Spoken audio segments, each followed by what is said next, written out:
Chapter 8, we start off by reviewing integrals that we learned last class in Calc 1. First off, I know we all remember the power rule. Just straight up, if we have polynomial terms, we're just going to add 1 to the power, divide by the power. If we have terms that have coefficients, they can be factored out.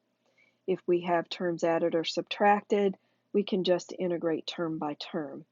But you guys need to recognize that if you have some function wrapped up in parentheses and raised to a power, then you have to have the derivative of the thing that's raised to the exponent, the derivative of the inside, or you can't integrate this. So your job is going to be figure out what u is, take the derivative, and make sure it's perfect. You can give yourself multiples by constants all day long, but if you're missing an x or a variable term, then you're going to have to switch gears and figure out something else. And that's what this chapter is actually about. If you have the du, you don't care what u is. You're just going to integrate what's happening to the u. So this is just a glorified power rule right here with parentheses. Now remember, exponents can be square roots or any radical, and they can also be in the denominator. If you have a function to a power in the denominator, you have to bring it up to the top and make it negative, and then just make sure your du is there and do the power rule straight up. Now, another thing for you to remember is if there's only one e in the problem, you must set the exponent equal to u. If there's 2 or more e's in the question, it is not e to the u du. It's either a power rule where your e functions are on the inside and they're in the du part, or it could be a logarithm. If you have a denominator with no exponent and you have the derivative in the numerator, then you would have e's in the top and the bottom. It's not e to the u, okay? The only way you get this integral right here is if there's one e in the question, and you'll see an example of that later. This guy right here, if you have a function in your denominator with no exponent, you make sure its derivative is complete in the numerator, and that's a logarithm. So the more you practice these, the easier they get.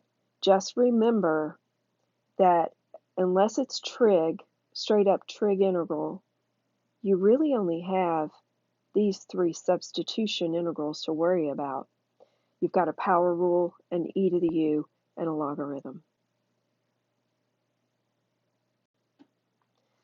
As far as the integrals of trig functions go, if you can remember the derivatives of your trig functions, then you can remember the integrals. This is not all of them. There's some more on the next page. But when you're integrating the perfect derivative, make sure your du is there, and make sure that you understand that if it's something other than just plain old x, you have to set it equal to u and get your du. But if you have secant tangent and that du is there, you know you got secant, because the derivative of the secant is the secant tangent. All right? So I am assuming that you guys know that the derivative of sine is cosine, so the integral of cosine is sine. You guys know that the derivative of cosine is negative sine, right? So the integral of the sine is the cosine, but you're missing a minus right here, so you end up with it in the answer. We could have said a minus on the inside, a minus on the outside. I haven't changed the value, but that gives me negative cosine. Remember, anytime you take the derivative of something that starts with c, you end up with a negative. The derivative of c functions gives you a negative, okay? You got to remember that when you're going backwards.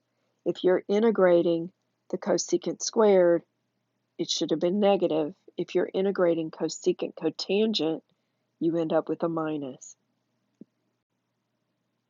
All right, a few sticky ones. We didn't have the integral of tangent, cotangent, or secant or cosecant on the previous page because these functions are not perfect derivatives of other functions. So we need another tool. Well, the tangent, if I rewrite it as sine over cosine, now I have a fraction. If I look at the derivative of the bottom, it's in the top, except for a minus sign. So I can adjust, and this minus sign shows up in my answer. Now look at this relationship. Function in the bottom, derivative on the top. Make sure your du is perfect. You've got a logarithm. The minus comes from here. Now, remember, properties of logarithms say that I can take this minus and make it an exponent. Cosine to the minus 1 is secant. So you can write your answer either one of these ways. By the way, if you're evaluating it, we can figure out cosine values, but we don't really walk around with secant values, right? So this is the useful one right here. When we do the cotangent integral, we're going to do the same thing. Rewrite cotangent as cosine over sine, and the derivative of the sine is the cosine. We end up with just the logarithm of the sine on the bottom. Make sure that your du is perfect. The integral of secant isn't quite so straightforward. So somebody smarter than me did this little trick here, multiplied the function we started with by secant u plus tangent over secant plus tangent. This thing right here equals 1. So distributing the secant on the top, I get secant squared plus secant tangent. We'll recognize the secant squared as the derivative of the tangent, and the secant tangent is the derivative of the secant. As long as your du is perfect, you've got the function on the bottom and the derivative on the top, which gives us the ln of the bottom. All right, so we're going to do the same thing with the cosecant. We're going to multiply it by cosecant plus cotangent, distribute, and we end up with this. Cosecant squared is the derivative of cotangent, except you need a minus sign. Cosecant cotangent is the derivative of the cosecant, except you need a minus sign. Since both of these things are supposed to be negative, I put a minus on the top that gets distributed, and I cancel it with a minus on the outside. So I haven't changed the value of anything, but now I get the negative ln because the function's in the bottom and the derivative's in the top. I had to adjust with a minus sign. So this is my answer. But sometimes you won't see it written this way. You'll see it written as the positive logarithm of subtraction. Now, I didn't take the minus and distribute it. I didn't take the minus and make it an exponent and then flip this guy and flip this guy. You cannot do that because of addition. So why is it that minus the ln of the addition equals plus the ln of subtraction? Well, let's figure it out. How can those two things be equal to each other? Well, let's start with this side and verify that is actually equal to the right-hand side. Okay, starting with this side, I know that the cosecant is 1 over the sine, and the cotangent is cosine over the sine, and I know that the minus out front is an exponent. So I took the minus from the front, made it a power. I'm going to rewrite this in terms of sines and cosines. Notice that I have a common denominator. So I can rewrite all of this as one fraction. I have to do that before I can flip. The negative exponent means flip this upside down because you're dividing by it. You divide by a fraction by inverting and multiplying. So now with the common denominator, I have this. Raise it to the negative power, flips this thing upside down. So I end up with the ln of all of this. Okay? Now we're going to do a little trick called conjugate multiplication. And your book refers to these as Pythagorean conjugates. Anytime you have a plus b and you multiply by a minus b, you're going to get a squared minus b squared. That's why you do it. But notice that I'm messing with the bottom, so I'm going to leave the top factored. I'd be wasting my time to multiply it out. And anytime you use this conjugate multiplication process, you're messing with one thing but not the other. So FOIL out the bottom and you get this right here. Just leave the top factored. Now the reason we did that, 1 minus cosine squared, Pythagorean identity says this is sine squared. And if I have sine squared in the bottom, and I've got still, I didn't multiply out the top, I left it factored, I have a factor of sine in the top, I can cancel this sine with one of these signs, and I'm left with this thing. All right? A single term in the denominator now. I'm going to take each of the terms in the numerator and write as fractions. That's going to give me the ln of 1 over the sine, which is the cosecant, minus cosine over sine, which is cotangent. And I end up with the right-hand side of my equation above this. And you can see now that minus the ln of cosecant plus cotangent is equal to plus the ln of cosecant minus cotangent. And we proved it. And we learned a lot in the process. And I really recommend that you mess around with all of your identities, mess around with properties of logarithms. It's going to make everything easier later on when you get comfortable with it now.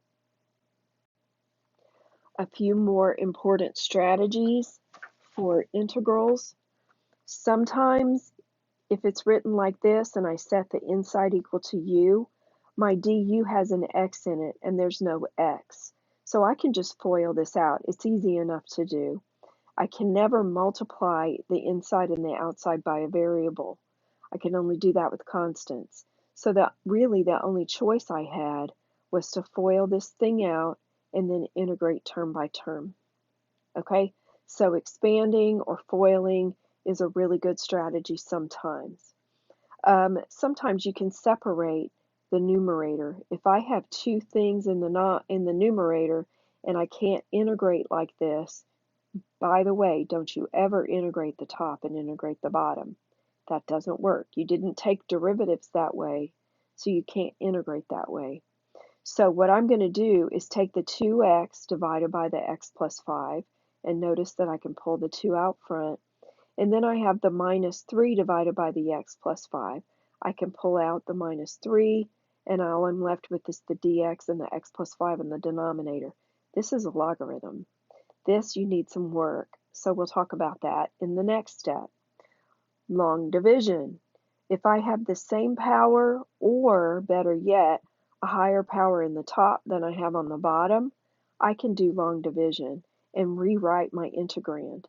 So 2x minus 3 divided by x plus 5 is actually 2, a whole number, minus 13 still divided. So what did I do? I took the first letter, divided it into the first term. 2x divided by x is 2. Once I get this number right here, I have to distribute it to both of these pieces. So 2 times x, write it down. 2 times positive 5, write it down. But now what do I do with this? I have to subtract it and find my first remainder. By the way, again, the first guys are always going to be perfect. They'll always go away. So 2x minus 2x goes away. Now notice, negative 3 minus 10 gives me negative 13.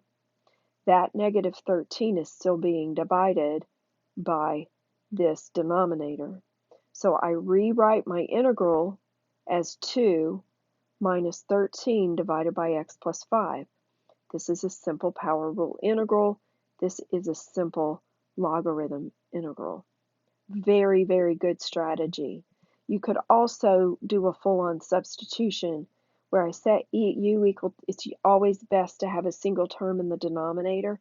So you set the denominator equal to u, solve for x to find your dx to replace this, and then multiply the x by 2 and subtract 3, and replace this with all u's, and then you can divide both things in the top by the u on the bottom and integrate that way. This is a good example of a complete substitution, but because we had a root, I don't like dealing with fractional exponents, so I set u equal to the whole root. When I square the u, I'm going to get x minus 1. So when I solve for x, it's u squared plus 1. Solving for x will replace the top, but I also have to replace the dx. So I take the derivative of both sides of this equation so that dx equals 2u du. So I replace the x with u squared plus 1, replace the root with a u, and replace the dx with 2u du. Now these u's are going to cancel. I can factor the 2 out front, and all I have to integrate is u squared plus 1. So I integrate power rule integral plus c, and then I have to plug whatever u equals back into it. Well, that's a nasty square root, so I'll show you one more little trick here. I can factor out a u. That's going to give me a root on the outside and whole value, no roots on the inside, whole powers. Another thing that I did was I got a common denominator because it's always easier to write your answer that way. So I multiplied this guy by 3 over 3. Factoring out the u, factoring out the denominator, this is the square root, but notice I have u squared here. So this is just going to be 2 times u squared equals x minus 1. So 2 times x minus 1 gives me 2x minus 2. Still have the plus 3. Sorry, my writing's so small. Still have the plus 3. Minus 2 plus 3 gives me plus 1. And I'm just replacing all of the u's with what they were in terms of x's. For our first example problem, let's look at this. Now we've got a combination here of a polynomial term and a trig function. The trig function wins. He's the one that we have to focus on. What is it the cosine of? Some function of x, a polynomial function. If you look at the derivative of this right here, you see that it's going to need an x in it. There's my x. So I want to look at this in a different way. I want to see it as the integral of cosine of some function. Now notice that I have in the front a 3 that's not necessary or is in my way. I'm going to pull that out. Now what's left in the problem? I wrote down the cosine of 5x squared. I still need to write down an x and a dx. That's the only thing left in the problem. And now I will say that I have the cosine of u, right? Cosine is 5x squared. Find du. That means take the derivative. And you see that I have the du except for the coefficient 10. So what I'm going to do is take this problem. I'm seeing that as the cosine of u, and I need the perfect du. So I'm going to multiply by 10 and divide by 10. Now I haven't changed the value of anything in the question. And I have cosine of u with a perfect du. So when I integrate cosine, I'm going to get sine. And I have these fractions in the front to adjust with, and the article or argument of the sine or cosine doesn't change. You still have the u plus c. Okay?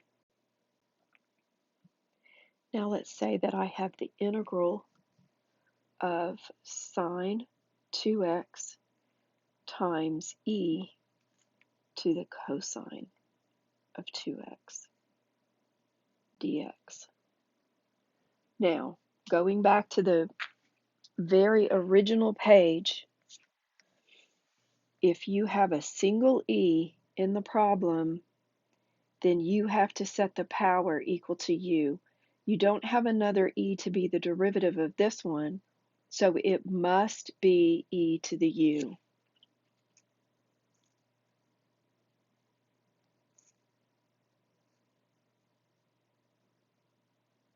That means I'm going to set u equal to whatever's in the exponent's place. Find the derivative of that. If it's not in the problem, then we can't do the integral. The derivative of cosine is minus sine of 2x. Don't forget to chain rule the derivative of the 2x. Now, this is what I want. This is what I've got. What's missing? Let's rewrite this problem with the e front because we're used to reading these problems as e to the u and then the du. So if I write down e to the cosine of 2x, the only thing left in the problem is sine 2x dx. And now look at what I need. I need a minus and a 2. Well, I can just multiply by a minus 2 and then divide by a minus 2. And that's going to give me what I need. What I'm looking at in this integral now is minus 1/2 integral of e to the u and a perfect du. Well, that's just going to give me e to the u, right? So I can go straight to the answer, minus 1/2 e to whatever was in the exponent's place, plus c. It's all about finding the parts that you need and then making things work. All right, what about this problem?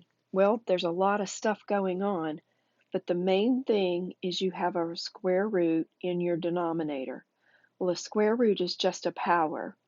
Because it's a square root, it's a 1/2 power, and it's in the denominator, which makes it negative 1/2.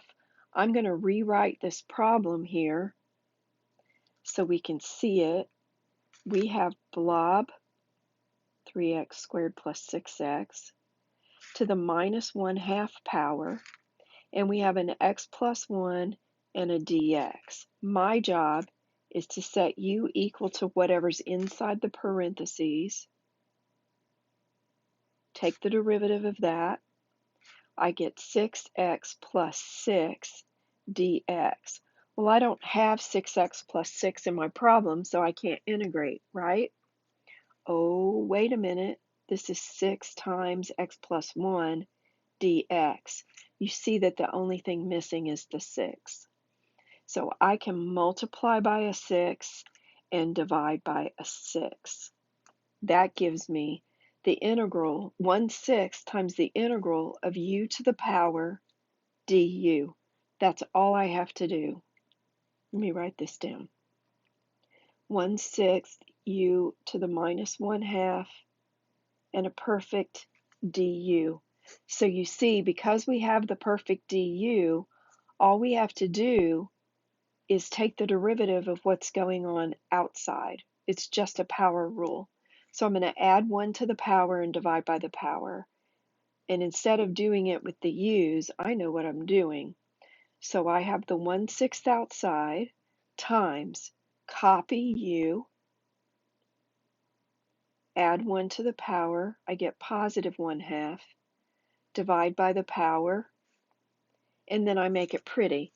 When you divide by a fraction, it flips. So this 1/2 is the 2 flips up to the top, the 1 stays in the bottom. I get a 2 on the top and a 6 on the bottom. That's going to give me 3, and blob to the half is just square root, and I put it back in this form because this is the form that the question was asked in, plus c. By the way, the best way to really learn this stuff is to start taking derivatives of your answers. If you take the derivative of this thing and you simplify it, you'll see where this comes from. You'll see why the root is in the denominator. You'll see why this doesn't have the 6's in front of it. and it helps you understand, and it helps you get over that wall of saying, well, what happened to all this stuff? When you take the derivative of it, you'll see what happened to it. Okay, let's do these three quick ones. First one, we see that we have secant tangent. Well, secant tangent is the derivative of the secant itself, but we have these little blue things here. Now, they're the same, so that means that I can actually do a substitution. du equals 3dx. I have to have a 3 in this problem. So I multiply by a 3 and I divide by a 3, and I'm going to get a 1/3 out front, and secant u tangent u du is the derivative of secant of u plus c. Take the derivative of that and you'll see where the 1/3 comes from and where all the rest of the stuff goes. Next one, point number 1, if you have an ln in your problem, we don't know the integral of the ln. We do know the derivative. So if you have a logarithm in your problem, the ln has to be the u, or at least part of the u. So I know right off the bat that I have to let u equal the ln portion of this problem. Take the derivative of that. Well, the derivative of a logarithm is a fraction.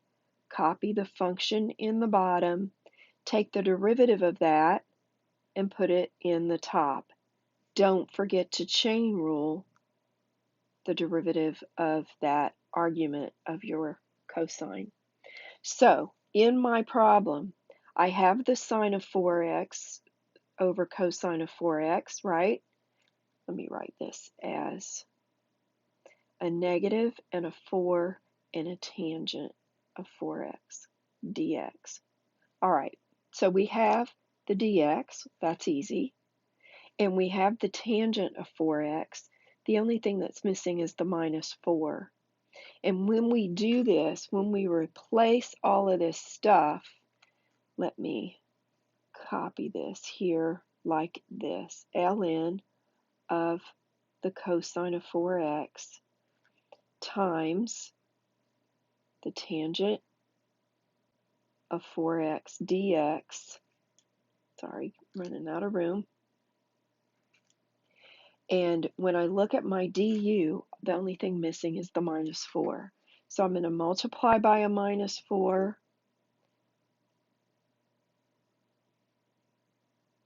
and I'm going to divide by a minus 4. That gives me a fraction out front, but watch what I have. This whole ln piece is u, and this is your du. And we have minus 1/4 out front, and I'm simply integrating u du. That is a power rule integral. You see that power right there? So to integrate this, all I have to do is add 1 to the power and divide by the power. What that looks like is I have a minus. I'm going to take my ln, my u, add 1 to the power, and divide by the power. Well, I already had a 4 in the bottom. That makes that an 8. It's just a simple power rule integral. When you add 1 to this and then divide by 2, 2 times 4 gives you 8 in the denominator. Now, take the derivative of this and you'll see where all the pieces come from. Last one of these.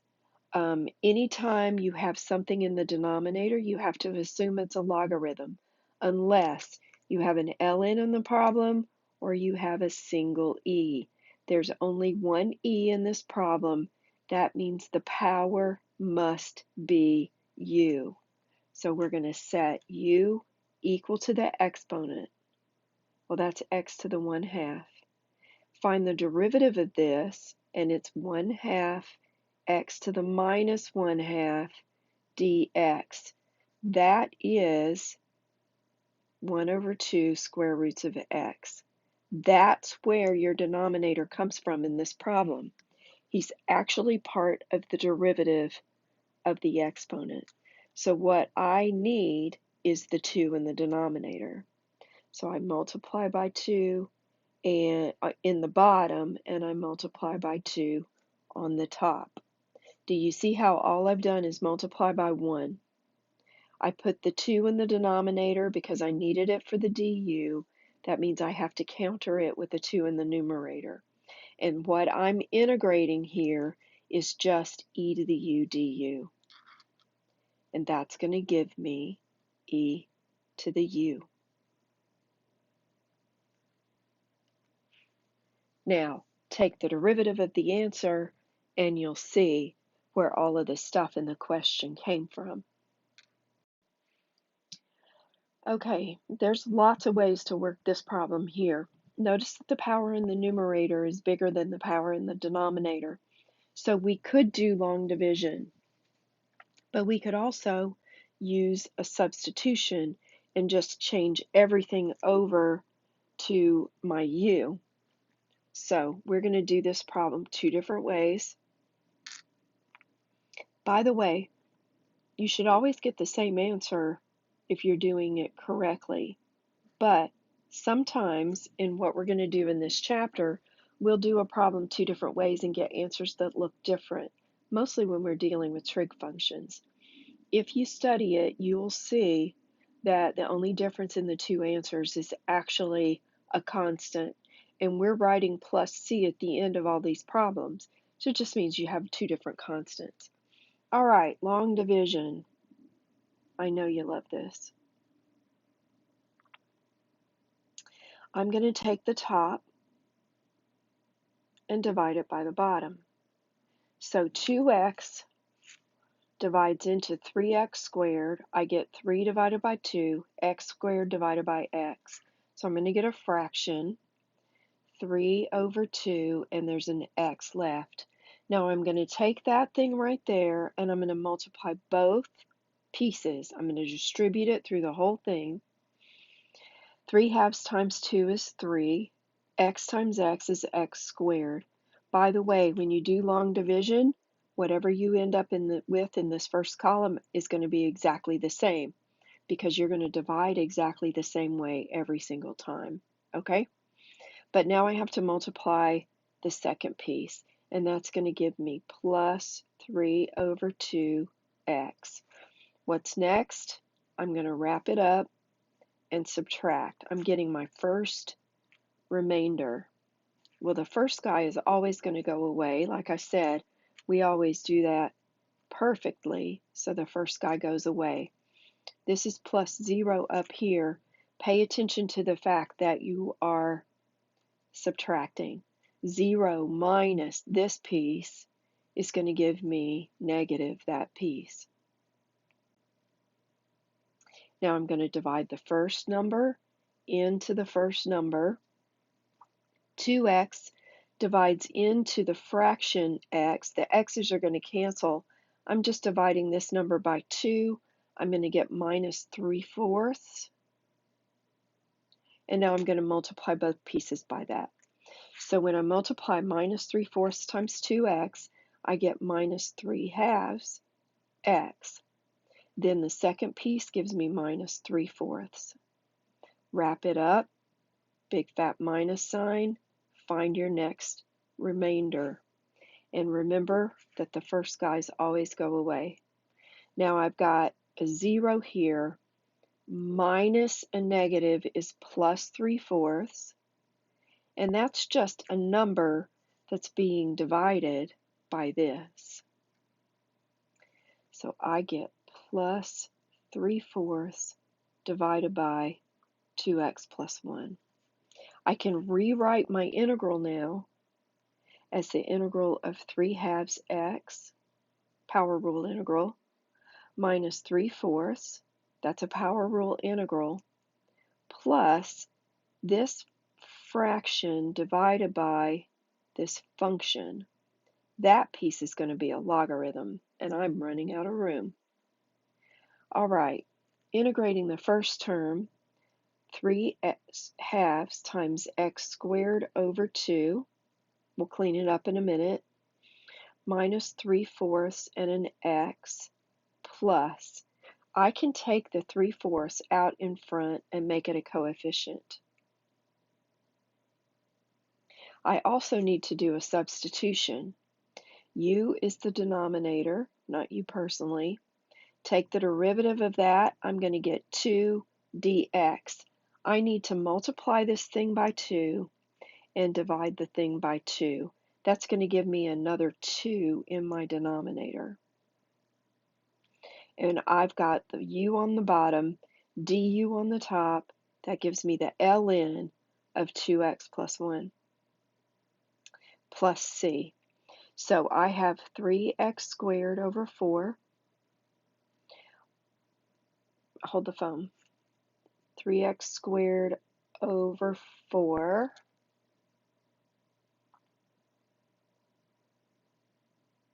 there's my 3x squared over 4 minus 3 over 4x, common denominator, and now this one is almost over 4. I'm going to need to get a common denominator after this. So let's back up a bit, sorry about that, plus 3 over 8 times the ln of 2x plus 1 plus c. Now you can go back and multiply, sorry, some miscellaneous pointing here. You can go back and multiply this fraction by 2 over 2 and get 6x squared minus 6x plus 3 logarithms all over 8, or you can leave it the way it is. You could have left it in separate fractions as well. Okay, the other way to do it was to do a complete full-on substitution where I'm going to let u equal the denominator. Now I want to solve that for x because I need to know what x squared is. That means I'm going to get u minus 1 squared over 4 equals x squared. But I also need to know what dx is because that has to be replaced too. So I go up here where I have x equals this, and I find the derivative of that is du over 2. Replacing everything in my problem gives me a 3. I'm going to pull that outside. He comes from the numerator. X squared is u minus 1 quantity squared over 4. In the denominator, the 2x plus 1 is a u. He's in the bottom. And my dx is du over 2. And now I'm going to clean this up a bit, and I'm going to pull out the 4 and the 2. I get 3 over 8. Should have gotten the common denominator in the last problem. I'm going to get u minus 1 squared over u du.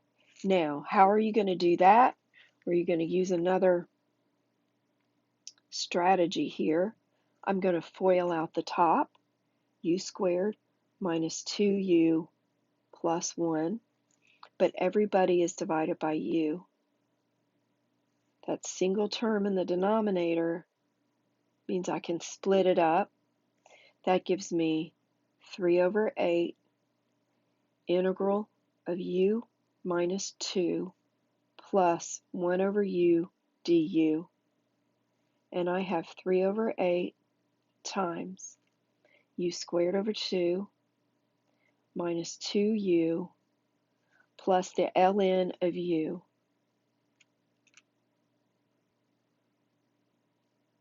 plus c. But that's not my answer. My answer is supposed to have x's in it. So I have to go back and put back in my substitution. Remember, u equals 2x plus 1. So I have 3 over 8 on the outside, which would be easy enough for me to have done in the previous problem, multiplying the top and the bottom, hold the phone here, by 2.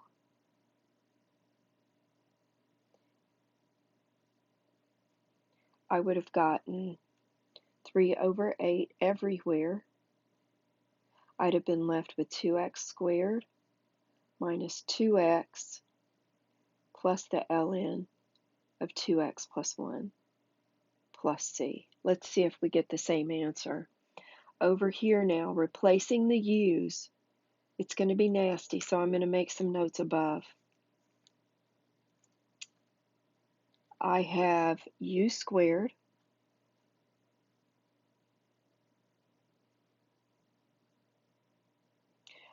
over 2 minus 2u plus the ln of u.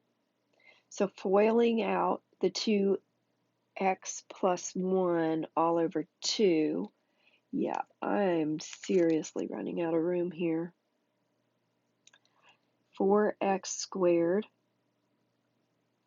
plus 4x plus 1 all over 2. I'll simplify that and figure out the half in a second. Minus 2 times u gives me minus 4x and a minus 2. And then I have plus the ln of 2x plus 1 plus c.